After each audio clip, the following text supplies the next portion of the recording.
Ela você tem que ter renda, o voto nela é censitário, tá? Você tem que comprovar que você tem tantos alqueires de terra, tal, etc. Qual que é o contexto dessa Constituição? É a primeira Constituição da nossa história e ela é a Constituição feita em 24, 2 anos depois de nós nos tornarmos independentes, tá? E eu falei, gente, estuda pelas Constituições se vocês entendem o contexto do Brasil. Constituição de 24, feita por Dom Pedro de forma outorgada, primeira Constituição da nossa história, pós-independência, poder moderador, regime do padroado, oficialmente católico, voto censitário. Você entende o governo dele, praticamente. Tá? Além da de 24, nós temos a primeira Constituição da história da República, de 1891, feita no governo de Marechal Deodoro da Fonseca. Tá, gente? Essa Constituição aqui, apesar de você não precisar de renda, o voto é universal masculino, mas para homem maior de idade alfabetizado. Pô, gente, eu tô excluindo o Brasil inteiro. Mas é claro que tem o bom e velho migué brasileiro, né? Bom não, né? Vou até me consertar aqui. Bom não. Esse migué não é bom. As pessoas que eram analfabetas, se soubessem escrever o nome, eram consideradas alfabetizadas. E aí era a farra dos coronéis, né? Além disso, essa Constituição determinou uma coisa que acontece até hoje. O nosso país é laico, ele não tem religião oficial, pelo menos perante a lei. Beleza, gente? Constituição de 91 é essa, então. Contexto, proclamação da República, pós-proclamação da República, primeira Constituição republicana da história, o voto aberto, olha só, outra coisa importante, o voto é aberto, né? Então o coronel confere se você votou nele ou não. E aí vem a primeira Constituição da Era Vargas, que é de 34, que eu já falei dela no vídeo do Vargas, né? Contexto da Constituição de 34, Getúlio no poder, voto aberto, voto secreto, voto feminino, nacionalização, regime presidencialista, mandato de 4 anos para o presidente. Tá? Constituição de 37, a Constituição do Estado Novo, da ditadura do Vargas, fechamento do Congresso, fechamento das assembleias, o poder do presidente, consequentemente, aumenta, tá? Todos os partidos fechados, o Brasil estava decretado estado de sítio, ou seja, é uma Constituição de ditadura, tá? 1946, uma Constituição importante, no governo Dutra, primeira Constituição depois da Era Vargas, em que voltou a normalidade no Brasil. O Brasil voltou a ter eleição direta para tudo, para presidente, para prefeito, senador, governador, tá? Além disso, nós continuamos sendo a república presidencialista. Criou-se a CPI, Comissão Parlamentar de Inquérito, e por essa Constituição de 46 o mandato dos presidentes à época era de 5 anos. Tá? E aí vem a Constituição da ditadura, feita no governo Castelo Branco, 1967. Essa Constituição, gente, ela não tem muito segredo. Ela é uma Constituição em que aumenta o poder do presidente e que ela basicamente institucionaliza a ditadura. Ela coloca as coisas que a ditadura fazia dentro da lei. Por exemplo, lembra dos AIs, AI1, AI2, AI3, AI4, AI5? Pois eles entram dentro da lei. Tá? Então, ou seja, é uma Constituição de ditadura. Tá? E aí nós temos a nossa última Constituição, que é a que vigora até hoje, a de 1988, feita no governo Sarney. A Constituição de 88 determina que novamente o Brasil tinha eleição direta para tudo, o mandato do presidente deveria ser de 5 anos, só que ela foi de 88 e em 1994 eles mudaram a lei e o mandato do presidente foi para 4 anos, como é hoje. Tá? Além disso, essa Constituição ela é chamada de Constituição Cidadã, porque ela respeita, é a Constituição de toda a nossa história que mais respeita os seus direitos como cidadão perante a lei, pelo menos é o que está no papel, né? Permite voto para analfabeto, o jovem pode votar entre 16 e 18 anos, tá? O PCB, Partido Comunista Brasileiro, voltou a ser aberto, porque ele estava fechado durante a ditadura. Na verdade, ele estava fechado desde o Dutra. Em 1947, o Dutra fechou o Partido Comunista Brasileiro, tá? Bom, gente, isso aqui é um resuminho das nossas constituições, beleza? Essa Constituição aqui de 88 caiu ano passado, então acho difícil cair esse ano. Outra coisa importante para a prova é a República Democrática, tá, gente? A República Democrática é a série de 5 governos que tem do Dutra até o João Goulart. Então é Dutra, Getúlio Vargas de novo, JK, Jânio Quadros e João Goulart, né? Eu acho o JK um tema legal para ser cobrado. Como eu disse, é um governo que seria assim, um governo no que se diz respeito a posicionamento, até um governo neutro e tranquilo para ser cobrado. Pensou em JK, pensa em plano de metas, pensa na construção de Brasília, lembra que ele priorizou rodovia, que ele não deu muito investimento na educação, ele é chamado de presidente bossa nova, pelo estilo musical e pela tranquilidade. Foi no governo dele, em 1958, que a gente ganhou a primeira Copa do Mundo, tá? Então isso ajuda a fama do governo dele. tá? Mas os outros também são importantes, né? Tem o segundo governo do Vargas, vem o Dutra, né? O governo do Dutra é basicamente Guerra Fria, que nós ficamos do lado dos Estados Unidos, do governo dele, e a Constituição que eu acabei de falar. E aí vem o Vargas, o Getúlio Vargas ficou 3 anos, né, de 51 a 54, porque ele se suicidou. Nesse segundo governo do Vargas, ele criou a Petrobras, ele aumentou o salário mínimo, fato que rendeu muitas críticas para ele, né? E ele teve contra ele quase todo mundo. Por quê? Quando ele criou a Petrobras, ele teve as pessoas mais à direita contra ele e os Estados Unidos.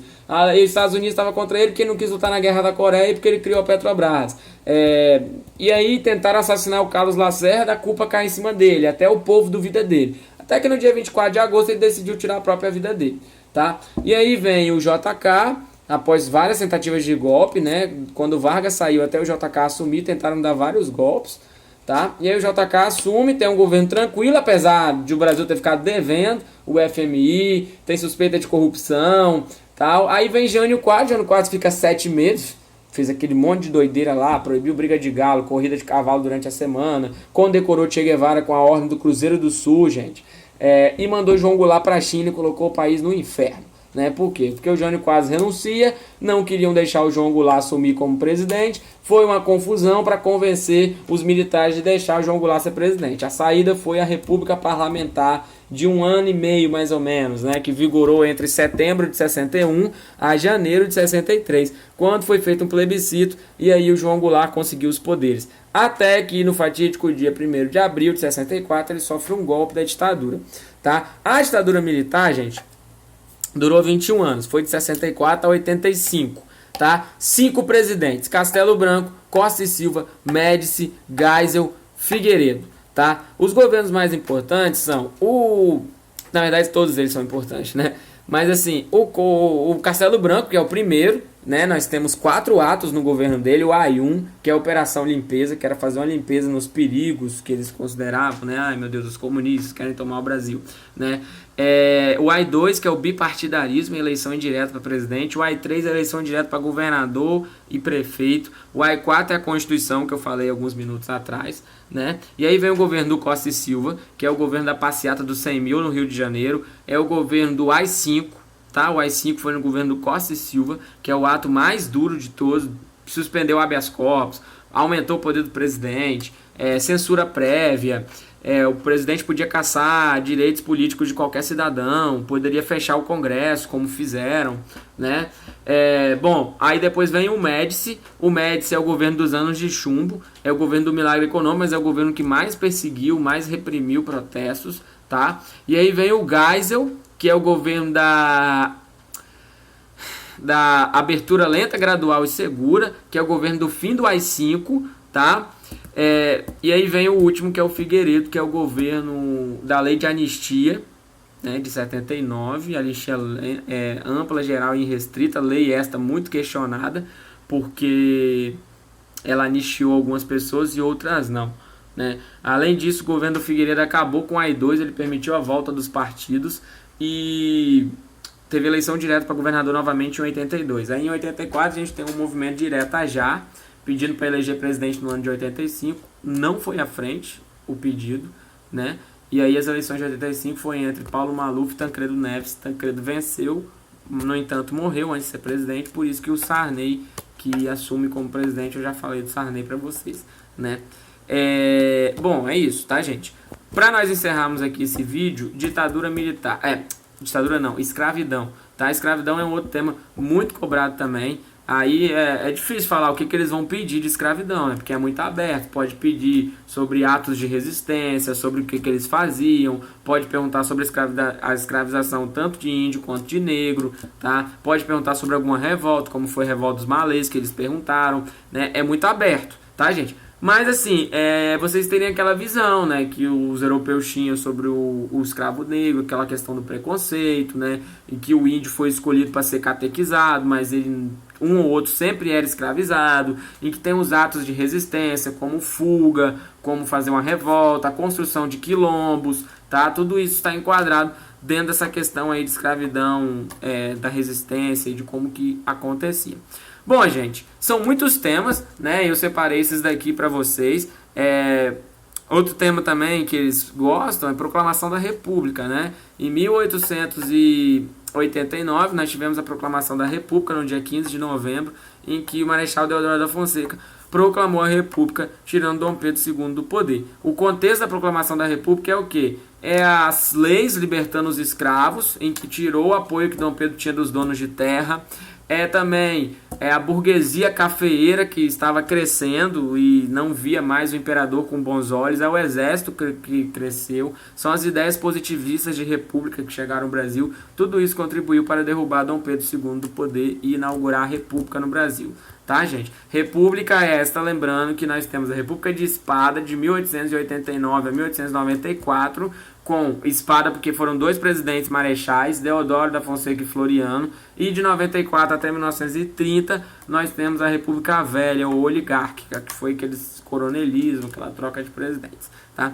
Bom, gente, os temas que eu queria separar para vocês são esses, tá? Fica aí a dica para vocês. Desculpa não ter conseguido fazer a live, né? Eu poderia ter descoberto isso antes para tentar dar um jeito, mas de qualquer forma tá aqui. Como eu disse, se você ainda tem alguma dúvida sobre algum tema que você quer saber, pode me procurar no Instagram, enfim, vou mandar uma mensagem que eu respondo e te ajudo.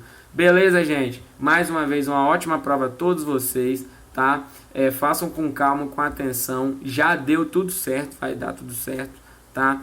E é isso daí, vão lá domingo, arrebentem, enfrentem aquela prova. Foi um prazer dividir meu ano junto com vocês. Um beijo, um abraço no coração de todo mundo. Tchau, tchau.